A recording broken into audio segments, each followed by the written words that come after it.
We're finishing up Unit 5, Introduction to Functions, with lessons 11, 12, and 13, comparing graphs, and we're going to be talking about domain and range. Turn to page 104, complete the bridge. Priya is running once around the track. The graph shows her time given, how far she is from her starting point. So take a minute to look at the graph and try to answer questions 1, 2, 3, 4, and 5. Pause the video now and then come back, compare your answers, and fill in anything that you might have missed. If you have any questions, please come up to me and get your questions answered before you continue.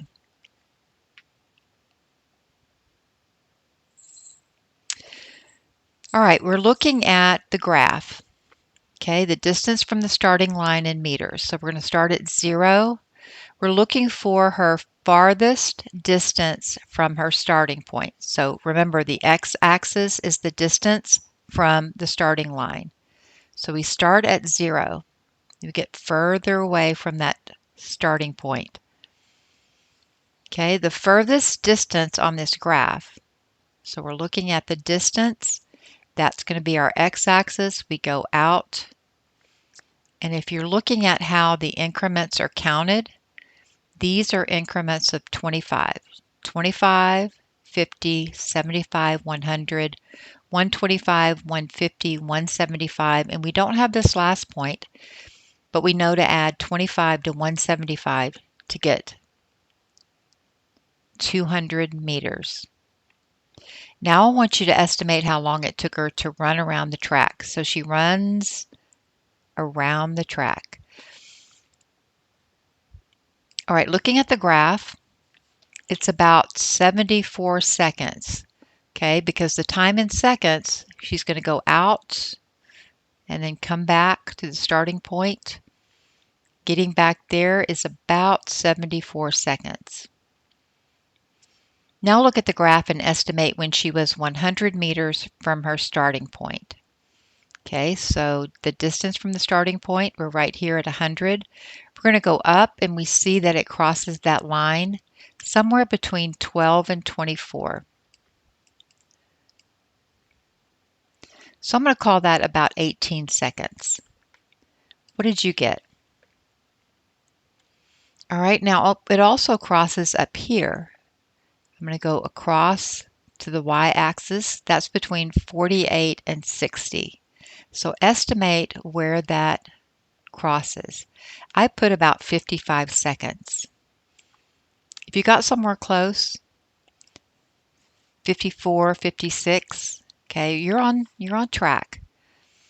Estimate how far she was from the starting line after 60 seconds. So we're going to go out 25, 50, about 60 seconds. Now this is an increment of 25. So 50, 10, about 60 would be right here. I'm going to go up. It's going to hit right here. So we're going to see where we intersect that line and then move over to the left and find the point on the y-axis. But you need to remember you have 2 points that you need to consider. About 75 meters. All right, why did I get that wrong? Look at that for a minute. Okay, this is not time on the bottom. Time is normally our x when we're talking about a linear graph. But time now is on the y-axis. Okay, so don't get tricked. Make sure that you look at each of these graphs carefully. All right, so the time is on the y-axis. So we're going to find 60 seconds on the y-axis. And then we're going to go across. Okay, and then we're going to go down. And here's where we find our distance, 75. All right, what does the point 150, 48 represent? So look at the x-axis. The x-axis is measuring distance, okay, in meters. So 150 meters at 48 seconds. I think that's it. This represents when Priya is 150 meters from the starting point – on her way back. She has run for 48 seconds. Okay. Now let's move to page 105 and complete the warm-up. You can pause the video, answer questions 1, 2, and 3 on your own, and then come back and compare answers. All right, this warm-up says the graph shows the populations of Baltimore and Cleveland in the 20th century. B of T is the population of Baltimore in the year T. C of T is the population of Cleveland in the year T. Okay, so our input is going to be year. Input is time. Okay, output is population. Estimate B of 1930. So we're going to find 1930. We're looking for the blue line, Baltimore. So go up to the blue line, go to the left, 800,000. Okay, let's see if that's what they got. All right, so in 1930, it's about 800,000. So this is the population of Baltimore in 1930. Now here are pairs of statements about the two populations. In each pair, which statement is true? Be prepared to explain how you know. So B of 2000. So we're looking at Baltimore. We're going to the year 2000. We're going up to the blue line. Okay, and then across to the y-axis. And you need to estimate where that is. We're going to compare that to C of 2000. Okay, and so here's 2000. We can see that the blue line is higher than the dotted red line. So the population of Baltimore, B of 2000, was greater than C of 2000, not less than, in the year 2000. All right, we're going to do the same thing here for the year 1900. It's going to go to year 1900. We're going to compare the function B, which is Baltimore's population, to Cleveland's population in 1900. Cleveland is the dotted red line, so I can see that they're not equal, so this is apparently not true. And Baltimore is higher than Cleveland. The solid blue line is higher than the dotted red line from our key. So the second one is the true statement. Were the two cities' populations ever the same? So we're going to find a place where these intersect. I see one here in the year 1910, and I see an intersection here, a little bit higher than 1940. Yes, the populations were the same roughly in 1910, and a little bit higher than 1940. They put 1943. All right, so get used to talking about what these graphs mean, and you might have to estimate your answers. So they're not going to be exactly the same when you compare to someone else, but make sure that you're talking and understanding what these graphs represent. All right, for activity number 1, turn to page 106. We have H of T. This is the percentage of homes in the United States that have a landline phone in the year T. And C of T is the percentage of homes with only a cell phone. Here are the graphs of H and C. So H of T, landline, and C of T, cell phone. Only landlines, only cell phones. What are some mathematical questions that you can ask about this situation? What I want you to do is jot down some questions that can be asked from this graph. Then bring your workbook up to me and let me check it before you continue to the next activity.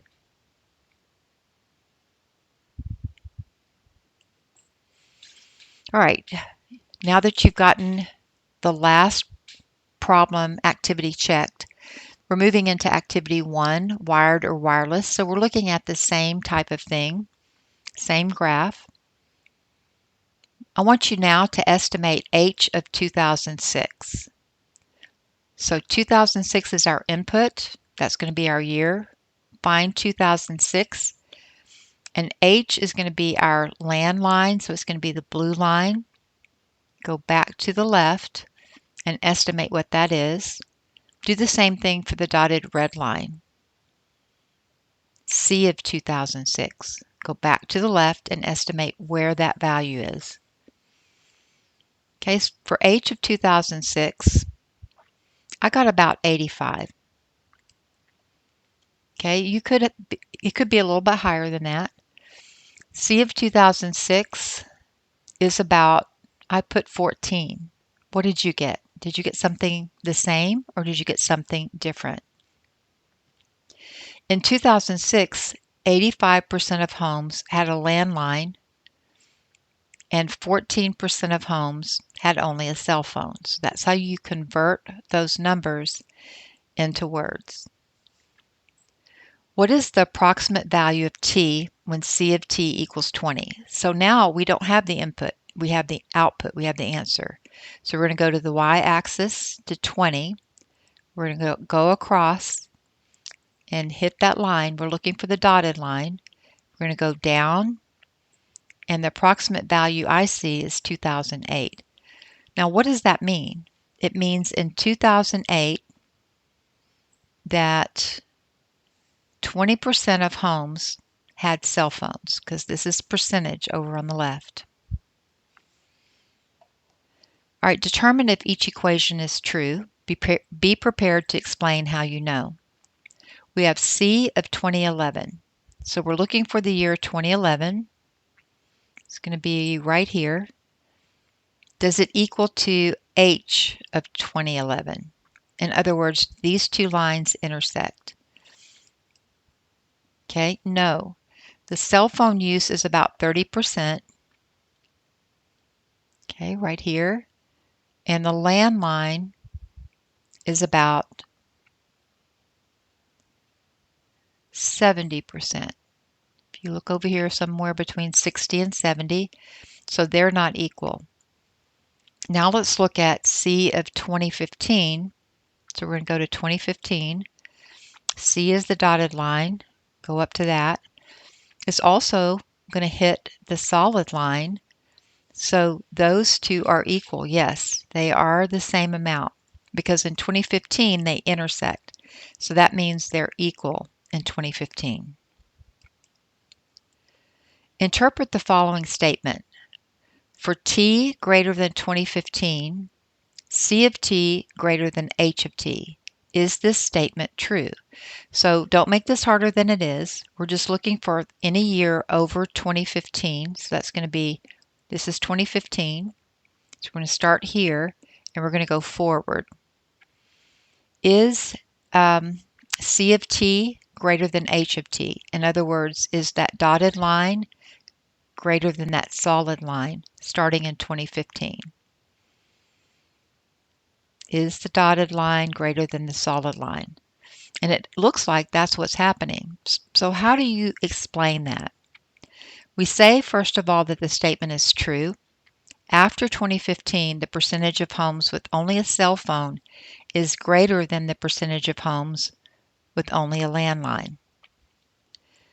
All right, now let's look at between 2004 and 2015. Did the percentage of homes with landlines decrease at the same rate at which the percentage of cell phone only homes increased? Explain or show your reasoning. So we're going in this range or this interval between 2004 and 2015. All right, now we want to know, did the percentage of homes with landlines decrease at the same rate in which cell phones increased? So we can see that these are decreasing. We're going to 2015 where they intersect. Are they increasing at the same rate that they're decreasing? So we want to look at the slope, essentially. How would we do this? All right, the answer is going to be yes. One decreased at roughly the same rate as the other increased. So you could pick 2 points and you could find the slope. One would be positive and one would be negative. Or you can look at it and see that they're slanting at the same angle, roughly. You could also say no, the percentage of cell phone only homes increased at a rate close to that by which the percentage of landline owning homes decreased, but not exactly the same. So this is where I want you to see that you could have a right answer if you said yes or no, but the way that you explain it makes it right or wrong. So if you're looking at no, I would say yes. Okay, but if you said no and you're looking at the exact rate, you could be correct. So it's important on this test and in this unit that you are answering and explaining your answers.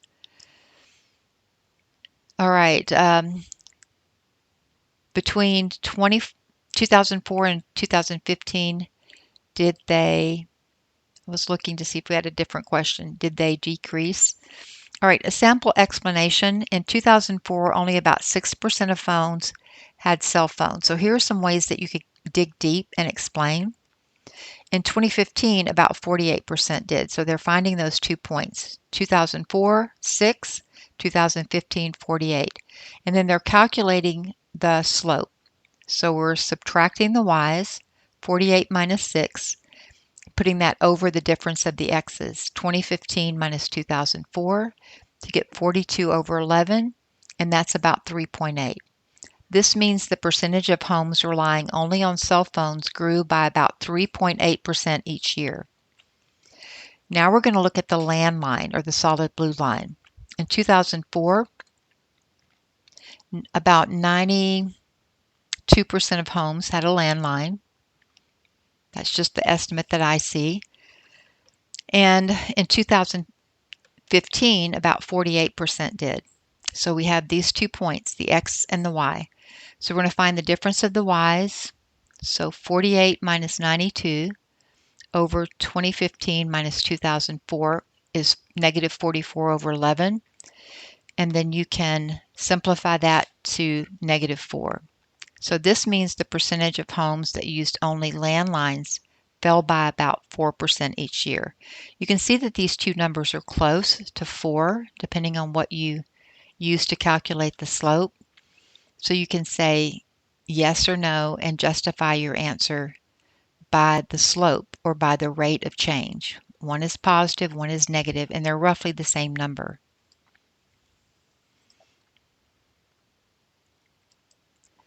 Activity 2, audience of TV shows. This is on page 108. So turn to page 108 and let's work through this together. All right, we have 3 different graphs, show A, show B, and show C. The number of people who watched a TV episode is a function of that show's episode number. So the episode number is your X, and the audience in millions who watched is your Y. Okay, now we want to take these descriptions down here and we want to match them with what's happening on the graph. So let's start with A. This show has a good core audience. They had a guest star in the 5th episode that brought in some new viewers, but most of them stopped watching after that. So let's look at the 5th episode. That's going to be somewhere between 4 and 6, and see where we have an increase, but then it starts dropping down. That doesn't happen with show A. Okay, let's look at show B. Okay, is that a good core audience that brings in some new viewers, so it should rise and then drop? Okay, this looks more like show C, because we have a good core audience and then all of a sudden we have a guest star, so that brought up the viewers, and then it dropped back down to about where it was. So I think that's going to be show C. Okay, yes it is. That's a graph of the function. So use the words to reason out what's happening. For B, we have this description. This show is one of the most popular shows and its audience keeps increasing. So it's just a steady increase. Do you think it's A or B or neither? All right, it looks like it's A. Okay, it just keeps increasing, keeps growing. Let's see if we're right. That one says no match. All right, so let's see if we have a better match for this one. All right, this show has a small audience, but it's improving, so more people are noticing. All right, so this is a small audience. keeps improving. I think that's going to be C. Those are very much alike. So I can see how you might mix these up. So we're looking for the best answer. And then finally D, this show started out huge. Even though it feels like it crashed, it still has more viewers than the other two shows. So it started out huge and then it crashed. Now it looks like it's lower than the other two, but you got to look over here on the left. So even though it drops down, it's still around 3 million. Okay, do you see this one is only up at 2 million? And this one is down at less than 3 million. So you've got to look closely at the graphs. So this is going to be B, all right? And then this one has no match. So let's look at that description. It's one of the most popular shows. So it starts out higher. This one started out lower. So that's why we have to go to C. So you've got to look carefully at what's going on the x-axis and the y-axis.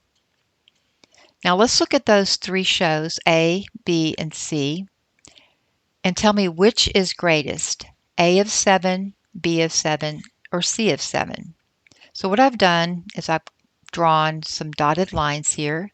I've got a vertical line. Let's see if I can grab that vertical line and bring that up here where 7 is. See how it's crossing that dot right here? Now let me take this dotted red line and let's go to the y-axis. And where is that? Somewhere between 1.5 and 2. Now let's look at where B of 7 is. All right, so I'm going to take a blue line, blue dotted line. I'm going to go up to 7. Okay, do you see where it crosses at that dot? Now let's move over to the left. And this is almost 4. So I can see that this one is larger. B is larger than A because 4 is larger than some number between 1.5. This is probably 1.75 and 2. Now let's look at C of 7. All right, so I'm going to use this purple line and move it up. And then I'm going to take this horizontal line and I'm going to move it to the left. So it's going to cross the Y. Okay, it went X is 7, Y is 3. All right, so which one is the greatest? We're looking at the output because we have A of 7. So we're looking at the Y. What is the Y when X is 7 in each of these? So the largest one is 4, then the one that's a little above 3, and then this is the smallest one. Explain what that tells us. All right, show B of 7 is the largest. About 3.6 million people watched the 7th episode. So this is about 3.6. Now, it looks closer to 3.9 to me, so if you vary a little bit by what you saw, this is just an estimate. Now I want you to sketch a graph of the viewership of the 4th show. Okay. The 4th show is not this one, it's the one that we didn't graph. Let me go back and find that. It's in your book. It's going to be this one of the most popular shows, and its audience keeps growing. So we want to graph that one. Okay, so this would be something like this. It starts out higher than the others. It's more popular than the others starting out, and then it just keeps growing. So look closely at those. All right, now turn to page 109, and we're going to complete activity 3, functions f and functions g. Decide which function value is greater for each given input. Be prepared to explain your reasoning. So function f is the black line. It's going to be that curve, that parabola shape. Function g is the blue line. It's going to be that linear equation, that straight line that intersects that parabola at 2 points. All right, f of 2 or g of 2. So let's go to 2. F of 2 is right here at 4, and g of 2 is going to be up here at 7.5. Which one is greater? Well, it looks like it's going to be g of 2. Now which one is greater, f of 4 or g of 4? So we're going to go to 4 on the x-axis. We're going to go up to the function f, which is the black line. So f of 4, go to the left, is 7. But also f of g, the blue line, is 7. So those are equal. Now let's try f of 6 or g of 6. So f of 6, we're going to go to 6 on the x-axis and go up to f, which is the black line. That's higher than the blue line, g of 6. So f of 6 is greater than g of 6. Now let's check f of 8 or g of 8. So here's 8. F of 8 is going to be greater than, because it's higher than the blue line, than g of 8.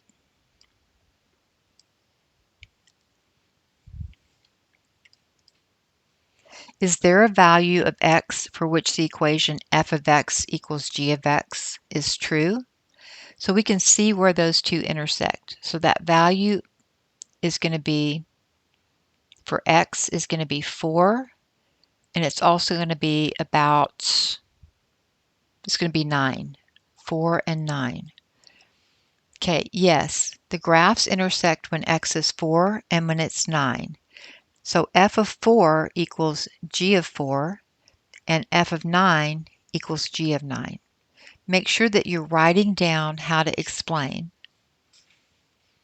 Identify at least two values for which the inequality f of x is less than g of x. All right, so we're looking for any place where f, that solid line, is underneath the blue line. So it's not going to be this interval here. That's not going to work. So anything where f of x, that black line, is less than g of x, that blue line. So I'm going to pick this point right here. That would be point 2, 4. And then I'll find another point where the black line is beneath the blue line. So this would be 10, 4. Now you can have a variety of answers here. Sample response, okay, value of x, okay, 1. When x is 1, f of x is less than g of x. It's also at 2. We talked about that. Also at 3. They put 10, 11, and they're in any of these other x values, but not when x is 6, 5, 8, or 7. All right, go through the summary and glossary on page 111. Graphs are very useful for comparing two or more functions. Here are the graphs of the functions of C and T, California and Texas, which give the population in millions of California and Texas in the year X. What can we tell about the populations? In the early 1900s, California had a smaller population than Texas. So the early 1900s, California is blue. Do you see how it's underneath Texas? So how would you explain that? The graph of C is below the graph of T when X is 1900. How can we convey this with function notation? So here's where you practice function notation. C, that's California, of 1900, right here, is less than T of 1900, the dotted red line. Around 1935, the two states had the same population of about 5 million. So we're going to look at 1935. So how can you tell? The graphs intersect at 1935, 5. 1935, 5. Can we convey this with function notation? Okay, so we write C of 1935 equals 5. T of 1935 equals 5. So C of 1935 equals T of 1935. All right, complete the cool down in Canvas and then move on to the bridge on page 117. Look at the two graphs and write down what do you notice and what do you wonder. There could be several things that you notice and wonder, but just jot down one or two things that you notice, one or two things that you wonder. All right, some possible things. Both graphs include 0, 2, and 5, 7. One graph is a line and the other is a series of points. The line on the second graph passes through all the points on the first graph. So this is connected. In other words, this is not connected. Possible wonderings. Do these graphs represent the same thing? What is the difference between the dots and the lines? Activity 1. Turn to Activity 1 in your workbook. Decide whether each of the following numbers is a possible input for the functions described here. Sort the numbers into two groups, possible inputs and impossible inputs. Record your sorting decisions in the table. So we have a function. The area of a square in square centimeters is a function of its side length. So think of a square. I'm just going to draw, ooh, that's not a good square. I'm going to draw a rough picture of a square, and we're going to call each of those sides length S centimeters. So the equation for area is length times width, but the length and the width are the same. So this is going to be S times S, or S squared. Now you're asked to circle the possible inputs and cross out, put an X on the impossible inputs. So we're going to circle the possible. All right, think of a square. Can the side length be -3? Well, lengths can't be negative, so let's cross that one out. Can the side length be +9? Yes. Okay, we're measuring in centimeters. Can we have 3/5 of a centimeter? Yes. 15 centimeters? Yes. 0.8 or 8/10 centimeters? Yes. 4 centimeters? Yes. 0 centimeters? No. Okay. If we have 0 centimeters, we don't have anything. The square doesn't exist. How about 25/4? The answer is yes. It's just written as an improper fraction. What about 1/10, hundredths, thousandths, 1/1000? And the answer is yes. It'd be very, very tiny, very small, but that's possible. Negative lengths can't be negative, so that's out. 6.8 centimeters, yes. And 72 centimeters, yes. That's all possible. Let's see if we got that right. 9, 3/5, 15. Okay, they included 0. Okay, so let me erase that. I'm going to disagree with that. Okay, and I'm going to explain, and I think that I could explain and be right.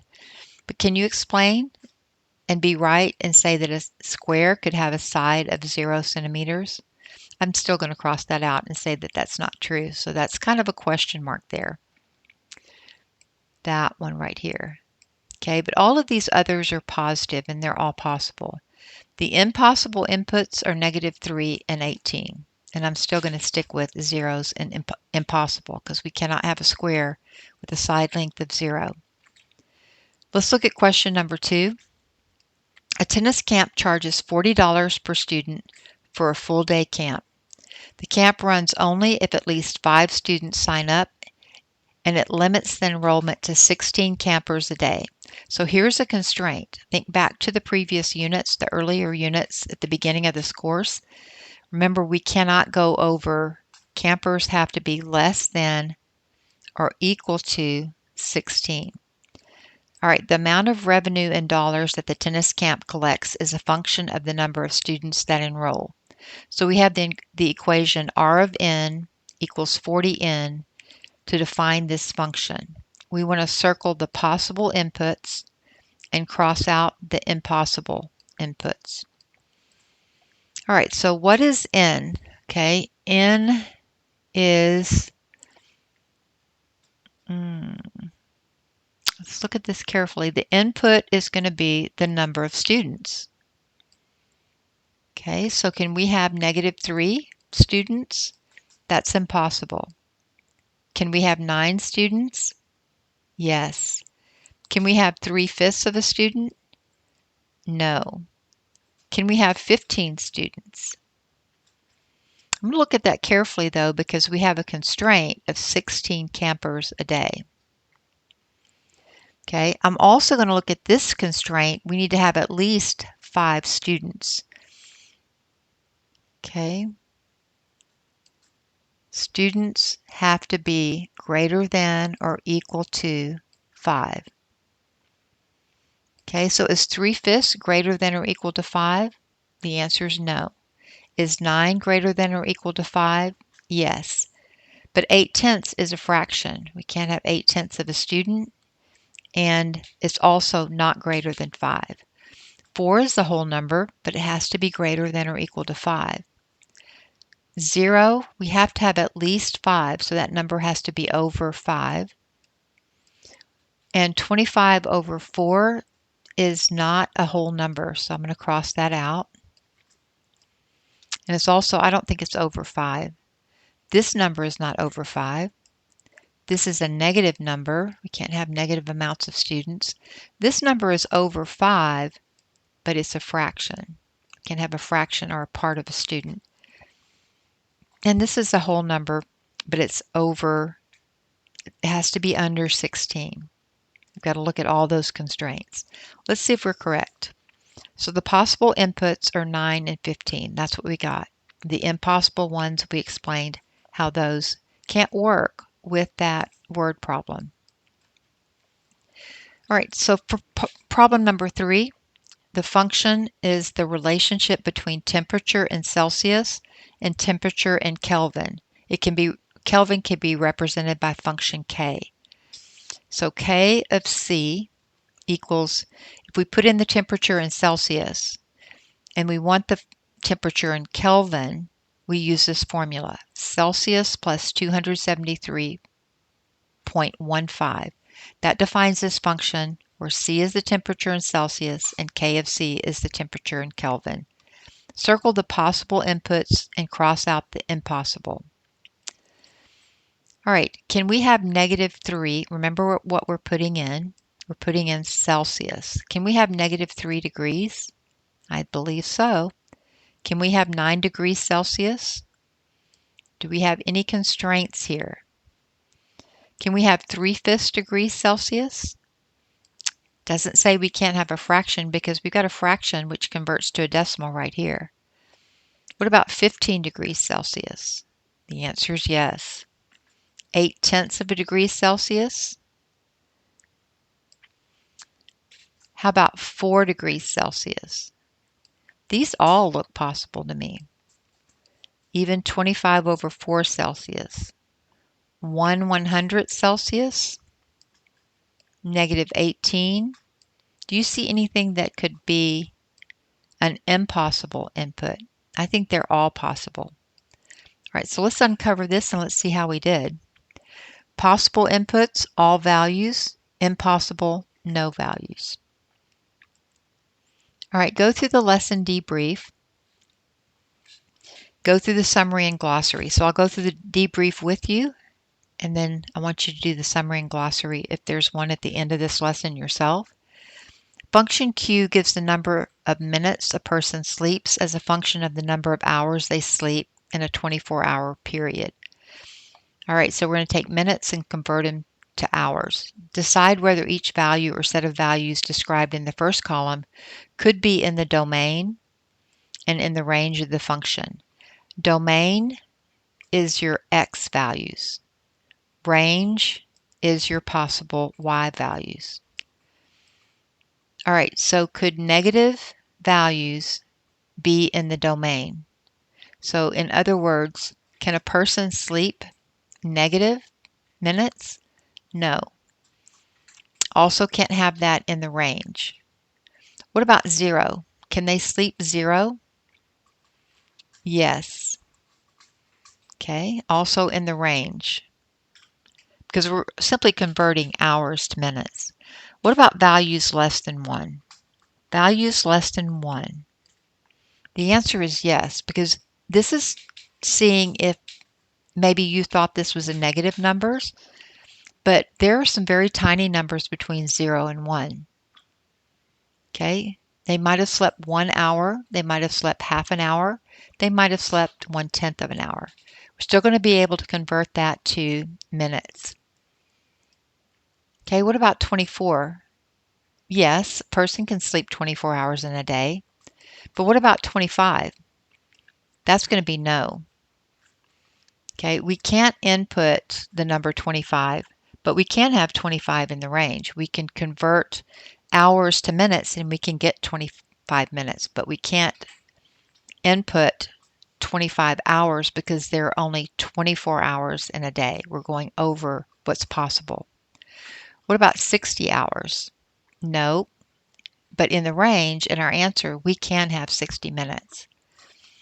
All right, fractions. Yes, we can have fractions both in the domain and in the range. How about values greater than 480?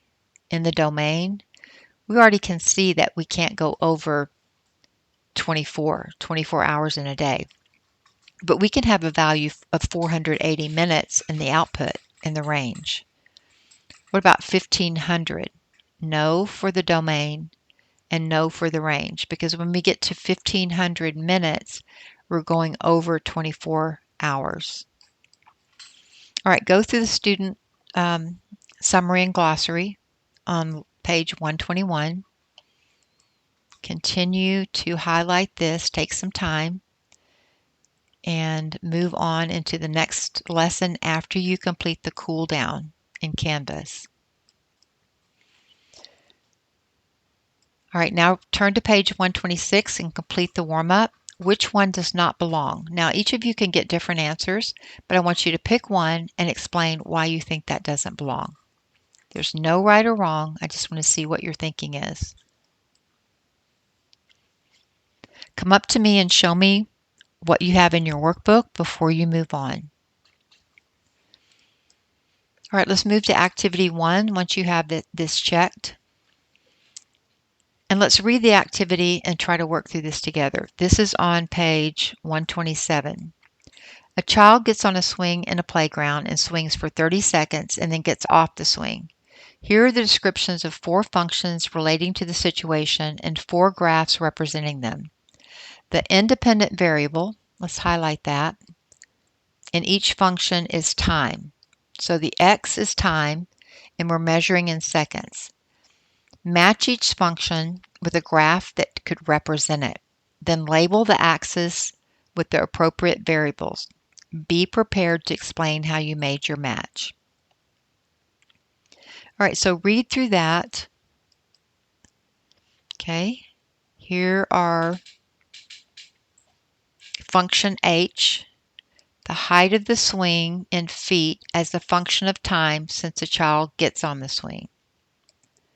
Function r, the amount of time left on the swing as a function of time since a child gets on the swing. Let's look at those first two. All right, so graph A is R, the amount of time left on the swing as a function of time since the child gets on the swing. So the child gets on the swing right here. Okay, and the amount of time left, it's going to go down. Okay, graph B, what's happening here? Think about that for a minute, try to find a match. These are all on page 127. Pause the video and come back and I'll uncover the next 3.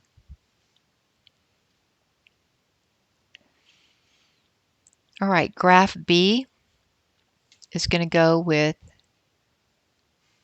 S, the total number of times an adult pushes the swing as a function of time since the child gets on the swing. So the child gets on the swing, gets pushed, gets on the swing, gets pushed. Graph C matches with the function D. The distance in feet of the swing from the top beam from which the swing is suspended as a function of time since the child gets on the swing. So that height is not going to change, or that distance is not going to change. And then the last one, H, the height of the swing in feet is a function of time since the child gets on the swing. So swing's going to go up and down, up and down, up and down. So the domain is on the bottom. Okay, the range is along the left-hand side. Domain is X, range is Y. All right, now let's look at this one for a minute, this function. Look at the graph. It's different. It's not a linear function. It starts high, starts at 6, it drops down to 0, goes up to 5. I'm sorry, about 3.5. I'm looking at the Y values. Drops down to 0, up to 2, drops down to 0, up again, down, up, and down. Find H of 0. Okay, so we're looking at when X is 0, what is Y? When X is 0, Y is 6. That means the ball was dropped from 6 feet. So when time was 0, before we dropped it, we started at 6 feet. Find the value of X when H of X equals 0. So now we want to find when not X is 0, but Y is 0. So we go across. Y is 0 here at 0.5, at 1.5, at 2.25, at 3, and at 3.75. That's when it hits the ground. Okay. Now they have a little bit different approximation, but we're just kind of estimating where it hits the ground. So we're going to go to question number 3. Describe the domain of the function. So the domain is your X. How would you describe that? The domain is all the values between 0 and when the ball stops bouncing, which is about 3.75. What is the range of the function? The highest it is 6, and it drops down to 0. So it's between 6 and 0, or 0 and 6. Lesson debrief. All right, I can learn about the domain and range of a function from a graph by looking for, what do you look for? Write something down on page 130, pause the video, and then come back. All right, I'm just going to give you some answers here. Not that mine are the complete answers or that they're exactly, you can include more than this. But simply put, the domain of a function is where do those values appear on the x-axis. And the range is where do we go on the y-axis. Domain is x and range is y. All right, complete your summary and glossary. Highlight, read, look for vocabulary, take notes, make sure that you're understanding what it is that we're talking about with these graphs. Then go into the practice problems on page 113. Complete questions 3, 4, and 5. On page 122, just question 1, and page 131, 1 and 4. Don't forget to do the cool downs for each of these lessons. They'll be in Canvas if there are cool downs available.